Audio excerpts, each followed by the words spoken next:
बहुत दुखद बात है। ये मोदी सरकार पता नहीं कितनी कुर्बानियां लेना चाहती है। किसान की कमाई खाता है हर कोई। प्रधानमंत्री पेट भरता है तो राष्ट्रपति पेट भरता है तो कोई भी जीव है, सबका पेट किसान भरता है। और किसान की डिमांड सबसे कम छोटी डिमांड है MSP, मिनिमम सपोर्ट प्राइस। इससे कम कुछ नहीं हो सकता।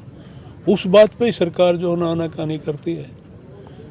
मैं कहना चाहता हूँ कि सोच विचारना चाहिए सरकार को। आज भी जो प्रधानमंत्री का पार्लियामेंट में भाषण था, उसके जो शब्द थे वो बड़े अशोभनीय थे किसानों के प्रति। बहुत बुरी तरह से जो है ना ऐसे शब्दों का प्रधानमंत्री अपने मुंह से बोले, अच्छी शोभा नहीं देती। मैं तो यही भगवान से प्रार्थना करता हूँ कि भगवान ही सरकार को सद्बुद्धि दे और जल्दी से जल्दी जो किसानों की डिमांड है, चाहे 3 कानून है, चाहे MSP है, ये दोनों के दोनों काम एकदम से करने की ज़रूरत है। जनता में इतना आक्रोश आता जा रहा है कि बेकाबू बात हो जाएगी, किसी के काबू की बात नहीं रहेगी।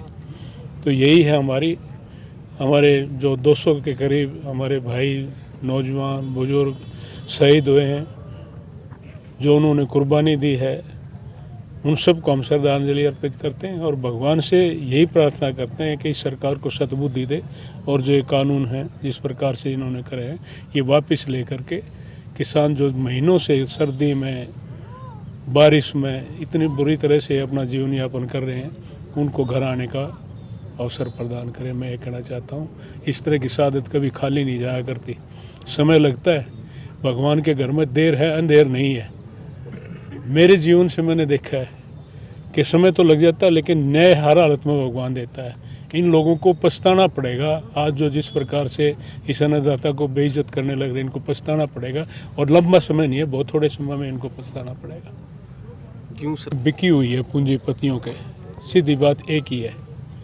और इस किसान को बेवतन करना चाहती है। जो बड़े बड़े व्यापारियों के हाथों में जो सारा सब कुछ करने लग रहे हैं, उससे आने वाले समय में जिस प्रकार से एक्सपीरियंस है, तजर्बा है दुनिया का, किसान को बेदखल करने वाली बात है, इसकी ज़मीनों को छीनने वाली बात है। इससे जो है ना आने वाला समय में इस सरकार को भी पछताना पड़ेगा और देश को भी पछताना पड़ेगा। अन्नदाता है ये, अपने हाथों से, मेहनत से, दिन रात, आंधी तूफान, सांप, सब में से चल करके दूसरों का पेट भरता है और खुद भूखा रहता है। भूखा आदमी, वो कहते हैं ना, मत सदा गरीब को गरीब रो देगा और इस जान तो खो देगा। मोदी का और इस सरकार का ये हाल होगा आने वाले समय में, अगर जल्दी इसका निपटारा नहीं किया तो। देखिए, ये हमारे गांव का जो दीपक है, आज जो शहादत हुई है, वो बड़ा पूरे गांव को दुख है।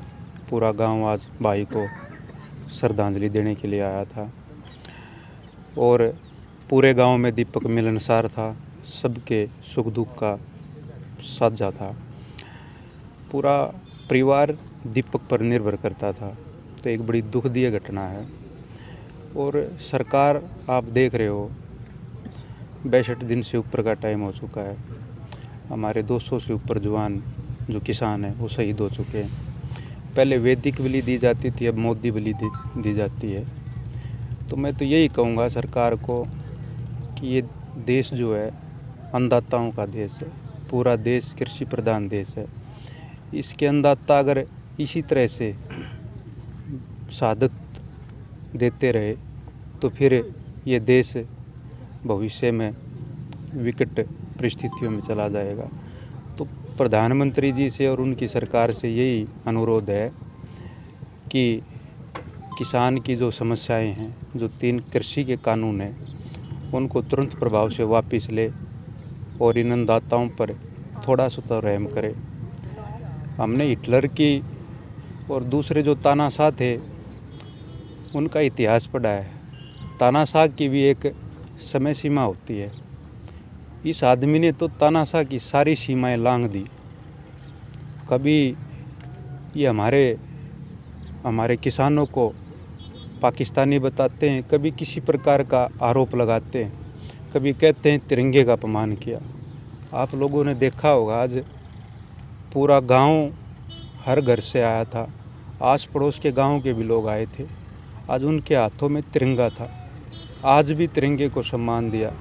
और उसी तिरंगे के लिए जहाँ हमारा एक भाई बेटा सीमा पर मर मिटने के लिए तैयार रहता है, तो दूसरे हमारे किसान इस देश के लिए भी मर मिटने पर न्यौछावर रहता है। तो आज पूरे शहीद बिल्कुल आज पूरे गांव की 36 बिरादरी के लोगों ने, पूरे गांव ने आज इनका मतलब इनकी शहादत पर पुष्प अर्पित करते हुए पूरे गांव की तरफ से एक सम्मान के साथ इनका अंतिम संस्कार किया।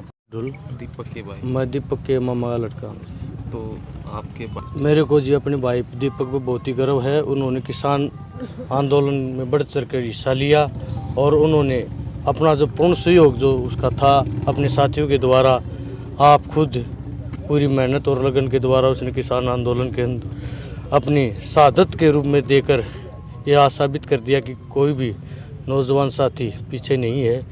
हम भारत माता की सेवा किसी भी रूप में कर सकते हैं। किसान आंदोलन के अंदर उसने अपना पूर्णतः सहयोग देकर इस शहादत के अंदर उसने अपना नाम अमर कर दिया है। तो ये किस तरह के साथ? ये जी गांव की मदद के साथ किसान आंदोलन के अंदर अपनी सामग्री लेके जा रहे थे, लकड़ियाँ और भी कुछ सामग्री थी जिसके द्वारा किसान आंदोलन में किसान भाइयों को मदद मिल सके।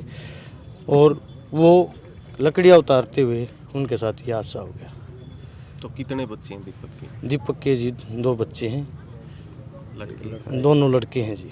कितने साल के? एक है 3-4 साल का, एक 2 साल का।